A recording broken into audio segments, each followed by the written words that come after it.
Olá, vamos dar continuidade ao estudo bíblico do livro de Gênesis. Hoje vamos estudar o capítulo 3. Antes vou fazer uma oração. Senhor, nosso Deus e Pai, obrigada, Deus, por mais um dia, Senhor Jesus, estudando a tua palavra. Estou aqui para levar a sua palavra para cada pessoa que vai ver e ouvir esse vídeo, para que ela tenha mais um profundo conhecimento da sua palavra, para que ela possa se inteirar sobre sua palavra, Pai.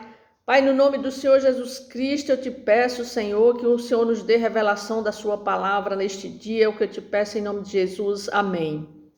Então vamos ver agora o capítulo 3 do livro de Gênesis, onde Moisés relata agora a queda do homem.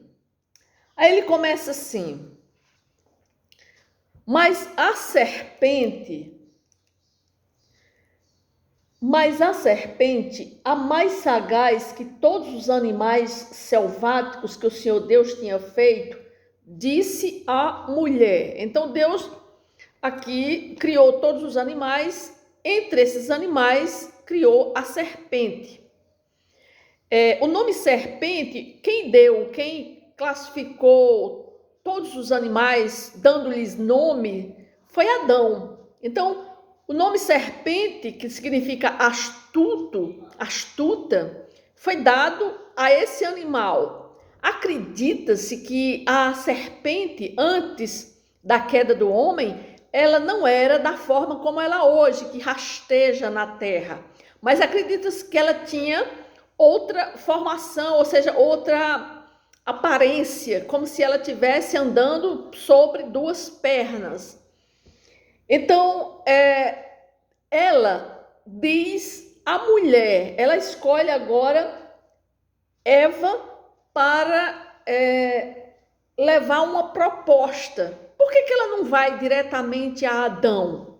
Porque foi Adão que recebeu a ordenança de não comer do fruto da árvore do bem e do mal. Ou seja, quem recebeu essa determinação de Deus foi Adão, não foi Eva. Então, por isso que acredita-se que a serpente, ela vai falar com Eva. Isso porque ela foi influenciada por Satanás, ou seja, Satanás é quem influencia a serpente, é quem usa a serpente para levar essa proposta para Eva, porque Eva não foi ela que recebeu a ordem direta de Deus, ela apenas recebeu uma ordem, um comunicado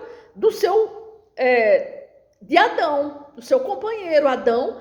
Adão foi quem passou para ela que Deus tinha falado para ele que não podia comer do fruto da árvore do conhecimento do bem e do mal. Então, por isso é que Satanás vai para a mulher, para dar essa proposta para ela. E a serpente diz assim, é assim que Deus disse, não comereis de toda a árvore do jardim?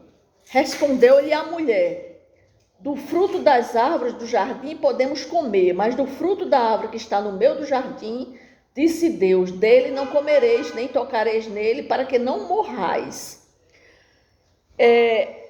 Esse fruto, não se sabe que fruto foi esse, né? As pessoas, a lenda popular, acredita que foi uma maçã, por causa do visual dela.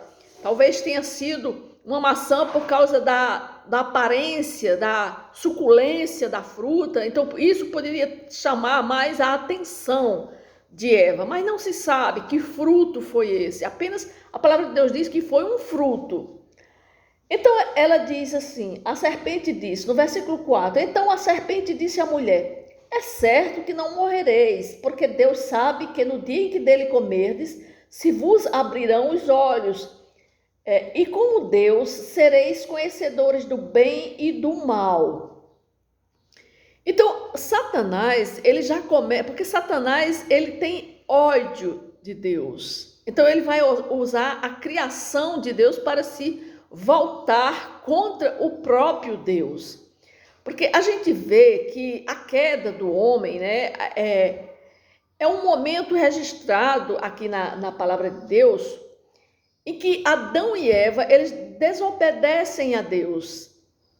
Aqui, quando Satanás, ele usa essa serpente para incitar, para provocar, para tentar a mulher, ele já vem colocando uma proposta de sedução, que é uma proposta de conhecer, de ser uma pessoa igual a Deus. Ou seja, ele diz assim, Deus sabe que no dia que dele comer, se vos abrirão os olhos, e como Deus, sereis conhecedores do bem e do mal. Ou seja, somente Deus tinha conhecimento do bem e do mal. Era Deus que tinha toda a sabedoria. Então Satanás coloca na mente de Eva essa curiosidade de querer que ela fosse igual a Deus, conhecedora do bem e do mal.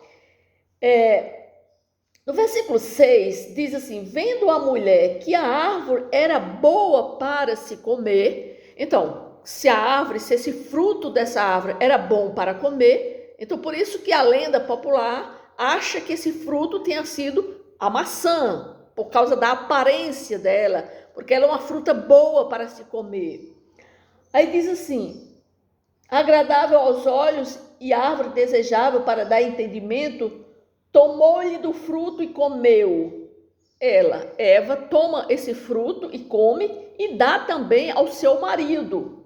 E ele comeu. No versículo 7 diz assim, abriram-se então os olhos de ambos e perceberam que estavam nus. Coseram folhas de figueira e fizeram cintas para si. Então a gente vê aqui que ambos, tanto Adão quanto Eva, eles não tinham conhecimento do bem e do mal, né? A Bíblia nos diz claramente aqui, através desse relato que Moisés faz, como ocorreu a queda do homem. Porque Satanás, ele utiliza essa serpente para se aproximando de Eva, e ao invés de confrontar Adão, a serpente tenta a mulher, como eu disse, porque a mulher não foi ela que recebeu a ordem de Deus. É interessante notar que nesse relato bíblico, Eva havia recebido apenas indiretamente o mandamento de Deus em relação à árvore do conhecimento. Ela não teve uma conversa direta com Deus. Ela teve a conversa com seu esposo, com Adão. Adão foi quem disse a ela que não era para comer do fruto da árvore do conhecimento do bem e do mal.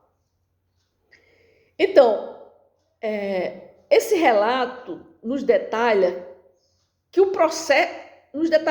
a explicação do processo do pecado, como ele acontece.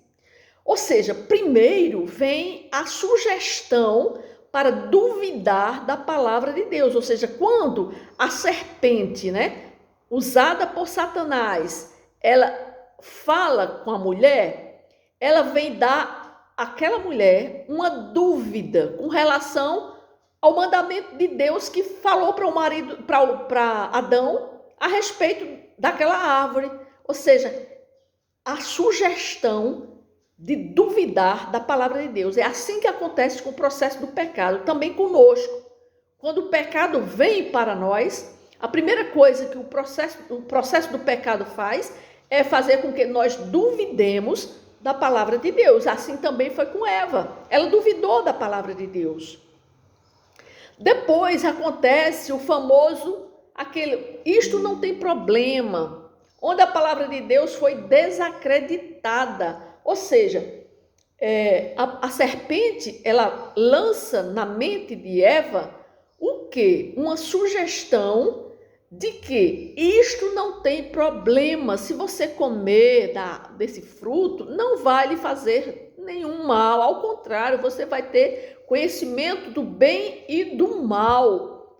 E isso acontece no processo do pecado conosco também.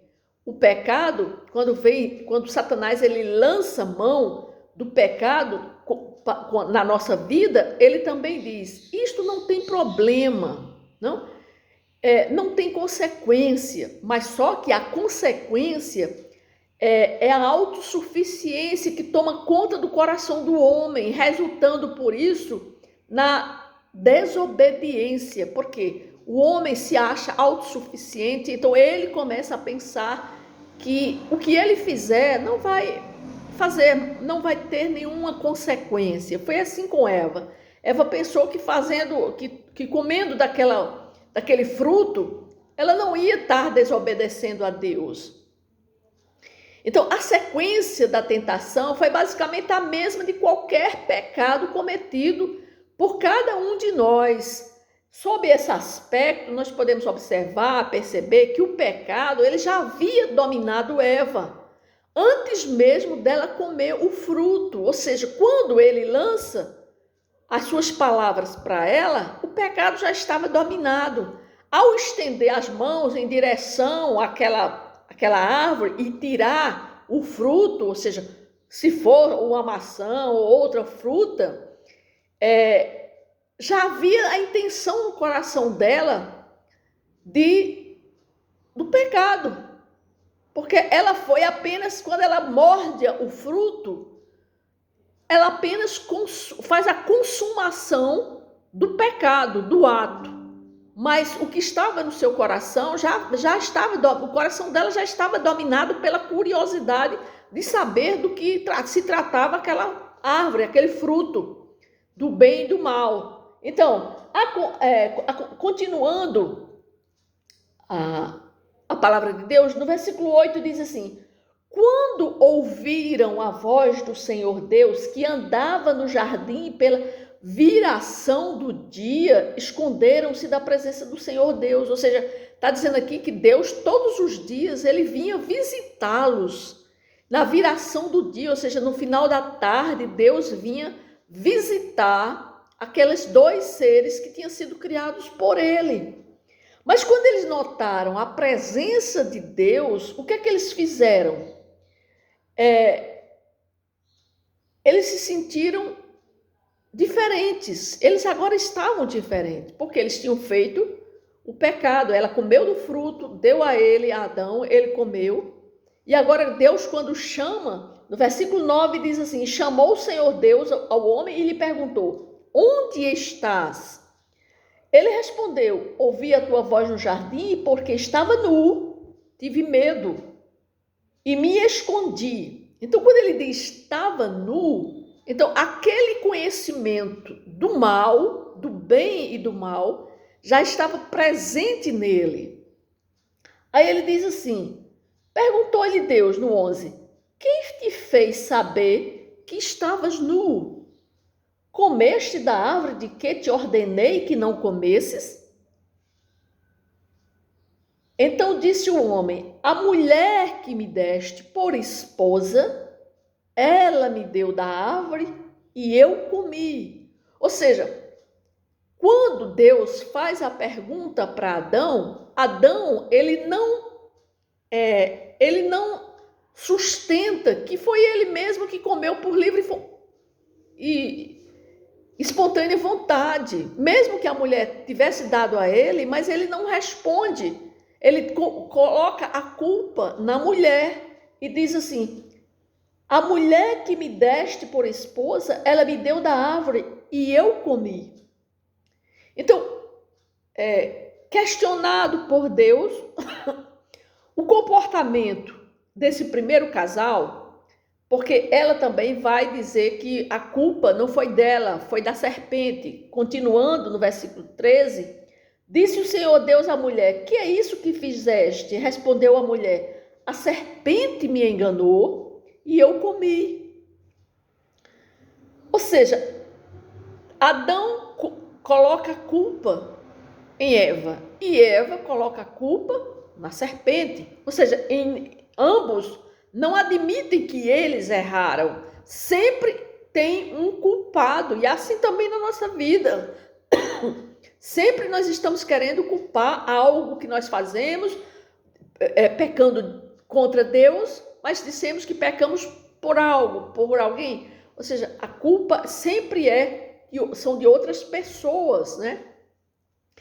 Porque Adão, ele tentou colocar a culpa no próprio Deus e, consequentemente, na mulher. Ele disse, foi a mulher que tu me deste. Ou seja, ele estava como dizendo que também a culpa foi de Deus, que deu aquela mulher que causou a queda dele, que ele caiu.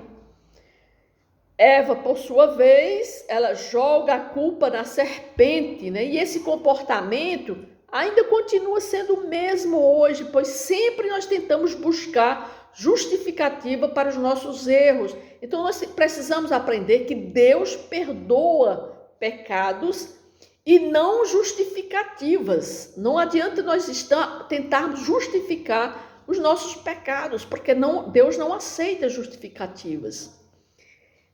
Então, continuando aqui, diz aqui no versículo 13. No versículo 14. Então o Senhor Deus disse à serpente, visto que isso fizeste, maldita és entre todos os animais domésticos e o és entre todos os animais selváticos.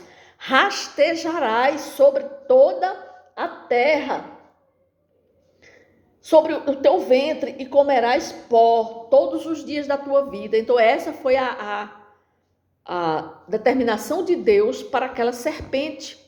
A serpente talvez não era como é hoje, ela não rastejava ela não rastejava sobre o ventre dela. Mas a sentença de Deus foi essa. E ele diz mais, porém inimizade entre ti e a mulher. Porém inimizade entre ti e a mulher, entre a tua descendência e o seu descendente. Este te ferirá a cabeça e tu lhe ferirás o calcanhar. E a mulher disse. E a mulher, Deus dá outra sentença. Primeiro ele dá a sentença para a serpente. E depois dá outra sentença para a Eva. Então, logo após a queda, né, Adão e Eva, eles são tomados por esse sentimento de culpa.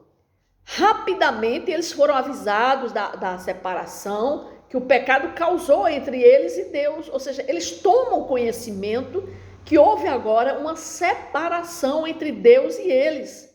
Porque antes eles não se achavam que estavam nus, mas agora eles estavam vendo que eles estavam nus e eles tinham visto que tinham cometido a desobediência contra Deus. O próprio ato imediato do casal ter se escondido aponta para essa realidade, né? Ao se encontrarem com Deus, Adão e Eva recebem a seguinte sentença, que a morte seria uma realidade a partir daquele momento. Então, eles tomam conhecimento que eles agora estavam mortos espiritualmente, né? E também a sentença para a mulher a respeito com relação às dores de parto. Porque Deus diz no versículo 16, e a mulher, ele disse, multiplicarei sobremodo os sofrimentos da tua gravidez. Talvez antes Eva não tinha tido filhos, mas se tivesse havido algum filho por parte de Eva, ela não sofria dor. Mas depois da queda, a mulher passou a ter o sofrimento que hoje nós vemos. Que toda mulher, para parir, para ter menino, para ter filho, ela tem um sofrimento enorme. Porque a palavra de Deus diz que multiplicarei. Quer dizer que a dor que a mulher sofre na hora do parto era pequena. Mas por causa da queda, Deus multiplicou esse sofrimento. Diz assim, multiplicarei sobremodo os sofrimentos da tua gravidez, em meio de dores de parto darás à luz filhos. O teu desejo será para o teu marido e ele te governará. Então, a partir desse momento, ficou determinado que a mulher seria agora subordinada ao homem. O homem governará a casa, é ele que governa uma casa, entre um casal, entre o homem e a mulher, é o homem que tem o governo da casa, e Deus tem o governo sobre eles. E ele fala também a respeito que o suor seria constante na sobrevivência humana, porque Deus diz assim, visto que atendeste quando ele fala para Adão, agora ele já vai dar a sentença agora para Adão, e diz assim: para Adão, Deus diz, visto que atendeste a voz da tua mulher, e comeste da árvore que eu te ordenara não comer, maldita é a terra. Por tua causa, em fadigas obterás dela o sustento durante os dias de tua vida. Significava dizer que antes da queda, como Deus tinha planejado colocar o homem não ia trabalhar, o homem iria ter tudo para ele. Ele não iria suar para ter o que comer. Mas depois da queda, Deus disse que a terra se torna maldita e o homem, para obter o seu sustento, ele vai ter que trabalhar, ele vai ter que, em fadigas, obterás dela o sustento durante os dias de tua vida, ou seja, em fadigas, em trabalho, você, para ter o sustento, você vai ter que trabalhar. Aí diz assim, no 18, ela produzirá também cardos e abrolhos, e tu comerás a erva do campo. Porque quando nós vimos anteriormente que Deus tinha criado toda a árvore boa para o sustento deles, mas agora aqui Deus está dizendo que vai colocar no campo cardos e abrolhos, e tu comerás a erva do campo. No suor do teu rosto comerás o teu pão, até que tornes a terra, até que voltes para a terra, pois dela foste formado, porque tu és o pó, e ao pó voltarás. O que é que Deus está dizendo para Adão aqui? Que ele agora vai ter que suar, vai ter que trabalhar durante toda a sua vida, e vai ter para comer do seu pão, vai ter que suar. Ele diz assim, no suor do teu rosto comerás. No versículo 20 diz assim, e deu o homem o nome de Eva, a sua mulher, por ser a mãe de todos os seres humanos. Fez o Senhor Deus vestimenta de peles para Adão e sua mulher, e os vestiu. Então disse o Senhor Deus, eis que o homem se tornou como um de nós, conhecedor do bem e do mal. Antes o homem não tinha esse conhecimento. Aí ele diz, assim que não estenda a mão e tome também da árvore da vida e coma e vive eternamente, o Senhor Deus por isso o lançou fora do jardim. Antes eles estavam habitando naquele jardim que Deus tinha criado. Aquele jardim era guardado, mas agora Deus lança fora eles do jardim e expulsa o homem e coloca querubins e uma espada que se revolvia para guardar o caminho da árvore da vida. Isso aqui está no versículo 3 do capítulo de Gênesis. Então, é importante entender que Deus, ele cria o homem como um ser pessoal, moral, com capacidade intelectual, com discernimento. Isso significa que, ao mesmo tempo em que o homem era inocente por conta da sua natureza, que não havia sido contaminada pelo pecado, ele também era capaz de fazer escolhas livremente. Ele estava apto a julgar o que era bom e o que era mal. A diferença é que Adão e Eva, eles conheciam o mal de uma maneira bem diferente antes da queda. Na verdade, eles não conheciam o mal antes da queda, mas podemos dizer que eles conheciam o mal como algo que fosse contrário a Deus e suas ordens. Era um tipo de conhecimento por contraste. Qualquer coisa ou situação que se encaixasse nessa descrição seria o mal. Então, eles não tinham, como nós temos hoje, o entendimento desse mal, o que é que ele poderia provocar. Então, porque apenas o mal que eles sabiam era ser contrário a Deus. Mas eles, na sua inocência, né, eles atenderam que aquela serpente, eles não entenderam e não compreenderam que a serpente estava com uma atitude, com uma proposta para levá-los ao conhecimento do mal, que ele era o próprio mal. A serpente representava o próprio mal. Por isso que eles, após a queda, eles agora vai ter uma sentença que foi dada à serpente, a Eva e a Adão. Tudo isso foi a queda da humanidade. A queda passou a ser identificado por eles como um inimigo, né? Porque o homem foi sentenciado a sustentar-se do suor do seu trabalho, né? Ao contrário do que alguns pensam, antes da queda o homem já desempenhava um trabalho. No entanto, as tarefas já existentes antes do pecado seriam transformadas em algo penoso e desagradável, porque antes ele tinha tudo às suas mãos, ele tinha o que comer. Então, o trabalho que eles tinham não era um trabalho pesado, que eles tinham que plantar e colher. Não, Deus já dava tudo pronto. Então, o trabalho que antes era algo natural, passou agora a ser um castigo para eles. As condições também mudaram, pois a terra passou a não produzir mais com tanta facilidade. Em vez de dar bons frutos, a terra começou agora a produzir espinhos, abrolhos, né? E isso torna dificultoso para o sustento do homem. Ou seja, a queda, né, só trouxe desgraça para o homem, né? Sabemos que a serpente, que era um disfarce de Satanás, porque Satanás utilizou da serpente no momento da queda, ela também foi penalizada, né? Porque a gente viu que ela passou agora a rastejar sobre o seu ventre. Então significa dizer que ela não tinha aparência como ela o tem hoje. Então nós vemos que a queda do homem e os efeitos, houve efeitos para toda a humanidade, né?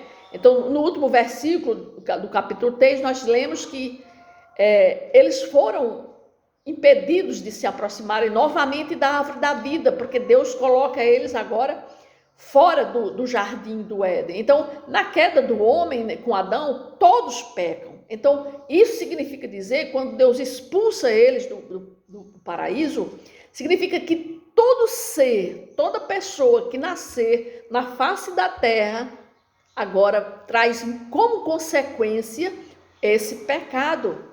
O apóstolo Paulo escreveu que todos morreram em Adão, todos morrem em Adão.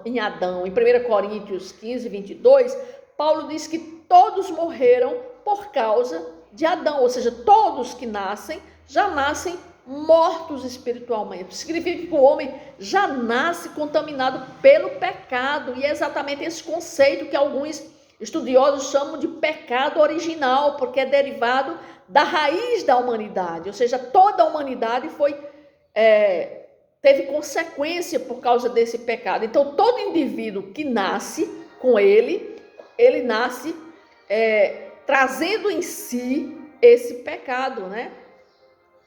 Porque a palavra de Deus lá em Salmo 143 diz assim: e não entres em juízo com teu servo, porque à tua vista não se achará justo nenhum vivente. Ou seja, aqui o salmista está lembrando que todas as pessoas que nascem na face da terra, eles nascem já por causa do pecado de Adão. Então, é isso que a palavra de Deus está nos mostrando, que todo homem criado à imagem e semelhança de Deus, com capacidade de governo e livre decisão, ou seja, livre arbítrio, é apto, né, ao livre arbítrio, e ele agora se encontra incapaz de decidir pelo bem em relação a Deus, pois não possui mais a bondade original com a qual ele foi criado. Então, a imagem de Deus ele foi distorcida no pecador. Então, o homem hoje tem a imagem de Deus, mas só que é uma imagem distorcida por causa do seu pecado. Então, com o seu entendimento cegado, ou seja, Deus cega o seu entendimento, o homem agora é controlado em todos os aspectos pela perversidade, pela maldade, né? Naturalmente, agora ele vive em completa rebelião contra Deus, ou seja, ele já nasce em rebelião, ele já nasce com esse pecado e já traz consigo uma natureza pecaminosa, uma natureza contrária à natureza de Deus. Então essa condição não significa dizer que o homem é tão mau quanto possa ser, nem mesmo que o homem seja incapaz de pensar ou realizar alguma coisa. A imagem de Deus no homem não foi completamente perdida. Além disso, o próprio Deus, ele tem, por sua infinita misericórdia, ele derrama sobre a sua graça. Por isso que Deus, depois ele manda seu filho, né, para justamente mudar toda tudo que aconteceu na criação, ou seja, a queda do homem já determinou a providência de Deus, o que é que ele iria fazer para consertar o que aconteceu lá no Éden, né? Então, é isso que a palavra de Deus está nos mostrando hoje, amém?